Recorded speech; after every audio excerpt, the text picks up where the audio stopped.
ये दुनिया एक रंगमंच है और हम सब इस रंगमंच के किरदार हैं। सो आपको, मुझे और हम सबको इस किरदार को इतना शिद्दत से निभाना है, इतना अच्छे से निभाना है कि पर्दा गिरने के बाद भी तालियां बजती रहे।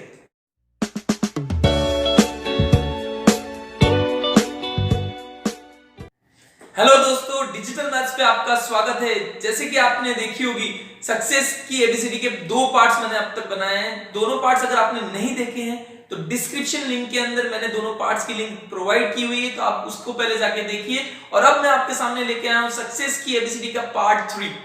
सो इस वीडियो के अंदर, इस पार्ट 3 के अंदर हम लोग डिस्कस करेंगे लेटर्स के, एल, एम, एन और ओ के बारे में। तो सबसे पहले मैं बात करना चाहूंगा के लेटर के बारे में। के यानी कीन फॉर नॉलेज, यानी आपको नॉलेज के लिए, इंफॉर्मेशन लेने के लिए एक धगस होनी चाहिए, एक आग होनी चाहिए। आपको कुछ सीखना है, कुछ नया करना है, सक्सेस पानी है, आगे बढ़ना है, तो आपको उस चीज की, उस फील्ड के बारे में कंप्लीट नॉलेज होना जरूरी है।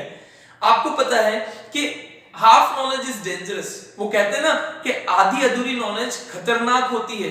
तो अगर आप आगे बढ़ना चाहते हो तो पूरी नॉलेज लो। यानी वो तो वही बात हो गई कि शेयर मार्केट में आप पैसा इन्वेस्ट करना चाहते हो, लेकिन आपको शेयर मार्केट की कोई भी जानकारी नहीं है, तो शेयर मार्केट में जो इन्वेस्ट पैसे करोगे वो डूब जाएंगे। यानी आपके लिए वो खतरनाक साबित हो सकता है।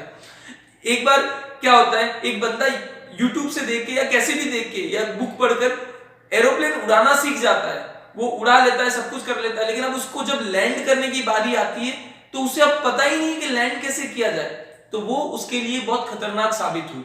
तो इसी तरीके से अगर कोई चीज में आगे बढ़ना है, सक्सेस पानी है, तो हमेशा पूरी की पूरी जानकारी लो। चाहे वो पढ़ाई, एजुकेशन की बात हो, आप जॉब कर रहे हो या कोई बिजनेस फील्ड नया स्टार्ट करना चाहते हो या कोई नया स्टार्टअप के साथ हो। So just have complete knowledge. Main पूरे ऑडियंस को देखो, आप पूरी डिटेल निकालो, स्टैटिस्टिक्स निकालो, एनालिसिस करके, और जो भी जानकारी ले रहे हो उसके लिए एक धगस, एक एगरनेस, एक भूख होनी चाहिए कि हाँ मुझे कुछ सीखना है, कुछ जानकारी लेनी है। इसी को कहते हैं के यानी कीन फॉर नॉलेज, एक धगस हो नॉलेज के लिए। चलिए इसी से आगे हम लोग बढ़ते हैं एल की तरफ। एल यानी क्या होता है, love your job, love your work. आप जो भी कुछ कर रहे हैं, कोई भी काम बड़ा या छोटा नहीं होता है, वो आपकी सोच उसे बड़ा या छोटा बना देती है। कभी भी आप देखो, बहुत सारी सिचुएशन में होता है जब मोस्टली हम लोग पसंदीदा, हमें जो पसंद है वही काम करेंगे, जो इंटरेस्टेड है उसी फील्ड में काम करेंगे। लेकिन कभी कभी सिचुएशंस ऐसी आ जाती है जब आप उस काम को पसंद नहीं करते लेकिन फिर भी करना पड़ता है। तो मैं यही कहूंगा कि उस सिचुएशन में भी, उस कंडीशन में भी आप अपने काम को पसंद करना शुरू कर दे, उसे इंटरेस्ट के साथ करना चालू कर दे, तो अपने आप वो काम अच्छा होगा और आपको एक सक्सेस मिलेगी। काम चाहे कितना भी छोटा हो, कितना भी बड़ा हो, हम लोग बोलते हैं छोटा बड़ा, लेकिन अगर उस काम को आप कर रहे हो, पूरी ईमानदारी के साथ कर रहे हो, पूरे अच्छे के साथ कर रहे हो, तो आप जो चाहते हो वो होगा।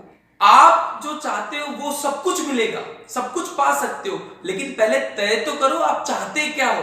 तो जो चाहते हो वो हो, उसके लिए आप हर काम को अपनी पसंद के हिसाब से करो। दूसरों के देखकर, भाई वो कहते हैं ना, दूसरों की थाली में घी ज्यादा दिखाई देता है, तो वो नहीं होना चाहिए। आप अपनी थाली में घी ज्यादा क्यों नहीं करने की सोचते हो? आप अपने काम को इतना बेहतरीन बनाओ, इतना अच्छा बनाओ, अपने काम को पूरे मेहनत के साथ, पूरी शिद्दत के साथ करो कि उस काम में भी, उस चीज की वजह से भी आपकी थाली में भी घी ज्यादा आ जाए। चाहे पढ़ाई करो तो दूसरे बच्चे खेल रहे, तो इसका मतलब आपका मन खेलने की तरफ नहीं ललचाना चाहिए। दूसरा मोबाइल ला रहा है तो दूसरे की देखा देखी नहीं, बस आप अपने काम को जो कर रहे हो उसको बेस्ट वे में करो, बहुत पूरे कॉन्फिडेंस के साथ करो, कंसंट्रेशन के साथ करो, और लव योर जॉब, तो you will get success guaranteed. Third word की तरफ हम लोग चलते हैं, दैट इज एम। एम यानी मास्टर इन योर फील्ड। देखो, आपने अपने हिसाब से जो भी आपको नॉलेज थी, जानकारी ले ली, आपने अपने काम को पसंद करना सीख लिया, उसके बाद क्या, आप जिस काम को कर रहे हो उसके अंदर मास्टर बनो। चाहे आप छोटे से छोटा, आप बोलते ना झाड़ू क्यों नहीं निकाल रहे, तो वो झाड़ू निकालना भी इस तरह से करो कि आपके जैसा कोई नहीं कर सकता। आप जो भी काम कर रहे हो उसको इतना मास्टर कर लो, इतना अच्छे से सीख लो कि आपके जैसा कोई दूसरा ना कर सके। ये दुनिया एक रंगमंच है और हम सब इस रंगमंच के किरदार हैं। सो आपको, मुझे और हम सबको इस किरदार को इतना शिद्दत से निभाना है, इतना अच्छे से निभाना है कि पर्दा गिरने के बाद भी तालियां बजती रहे। सो अगर आप चाहते हो कि आपके कॉन्फिडेंस लेवल में, आपके किरदार के अच्छे करने के बाद भी तालियां बजती रहे, पर्दा गिरने के बाद भी तालियां बजती रहे, तो आपको अपने फील्ड में, अपने काम को इतना बेटर बनाना पड़ेगा, मास्टर करना पड़ेगा कि आप जैसा कोई ना हो। क्योंकि आपके ऑप्शंस अगर मिलने लगे तो फिर खत्म हो जाएगा। सो आपका ऑप्शन नहीं मिलना चाहिए, इसीलिए कहता हूं M, that is M for master, master your field, तो आपको बेटर मिलेगा। नेक्स्ट अगर हम लोग चलते हैं, नेक्स्ट लेटर है हमारा एन। एन यानी never give up your ethics, यानी कभी भी किसी भी सिचुएशन में हमें हमारे मोरल्स, हमारे प्रिंसिपल्स, हमारे संस्कार नहीं भूलने चाहिए। बड़े के साथ किस तरह से व्यवहार करना, छोटों के साथ किस तरह से व्यवहार करना, वो हमें आना चाहिए। हमें हर एक जन को, हर एक पर्सन को रिस्पेक्ट देनी चाहिए, क्योंकि कोई भी बड़ा या छोटा नहीं होता, हमारी सोच उसे बड़ा या छोटा बना देती है। सो अगर हम लोग दूसरों को रिस्पेक्ट देंगे, दूसरों को आदर देंगे, तो वो रिस्पेक्ट और सब कुछ सम्मान हमें रिटर्न में मिलेगा। सो यही चीज आपको करनी है, कभी भी हमें रिस्पेक्ट या हमारे एथिक्स भूलने नहीं है। हमें क्या करना है, हमें हमेशा हमारे एथिक्स बनाते रहना है, क्योंकि आप बड़ों से कैसे बात करते हो वो आपकी तमीज बताता है, और आप छोटों से कैसे बात करते हो वो ढंग, छोटों से बात करने का ढंग आपकी परवरिश बताता है। तो कभी भी हमारे एथिक्स को, हमारे प्रिंसिपल्स को, हमारे संस्कारों को नीचे मत गिरने दो, हमेशा सबको उठाओ। आप कामयाब हुए इसका मतलब ये नहीं किसी और को गिराओगे, खुद भी कामयाब हो और दूसरों को भी कामयाब करो।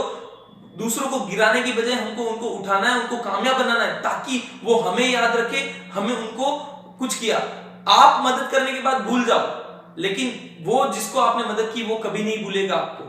सो ये चीज याद रखना है, हमें हमारे प्रिंसिपल्स के साथ, एथिक्स के साथ आगे बढ़ते रहो। इसीलिए मैं कहता हूं एन यानी never give up your ethics, कभी भी अपने एथिक्स को गिरने मत दो।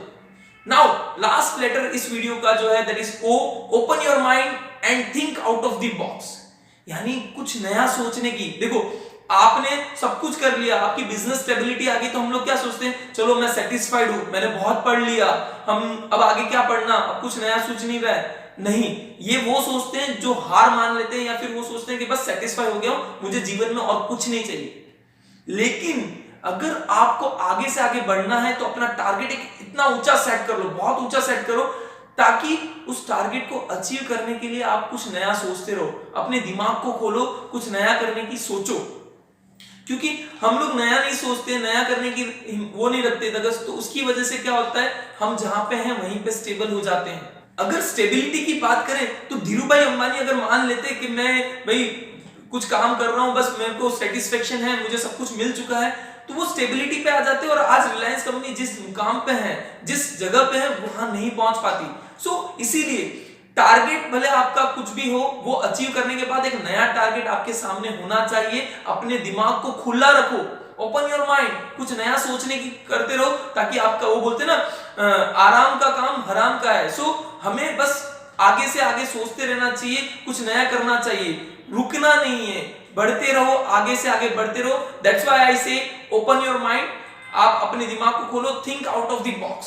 सो ये था सक्सेस की एबीसीडी पार्ट 3। और ये वीडियो अगर आपको पसंद आया हो, आपको चाहते हो कि ऐसे वीडियोस रेगुलर मिलते रहें, तो इस वीडियो को लाइक जरूर करें, शेयर करें, और ये चैनल अगर सब्सक्राइब नहीं किया तो सब्सक्राइब जरूर कर ले, ताकि इसी तरह के वीडियोस आपको रेगुलर मिलते रहें। और खास बात, आपके सजेशंस बहुत इंपॉर्टेंट हैं कि आप किस नए टॉपिक के ऊपर आप जानकारी चाहते हो, तो वो कमेंट बॉक्स में जरूर लिखें, आपके सजेशन जरूर दें। Thank you very much.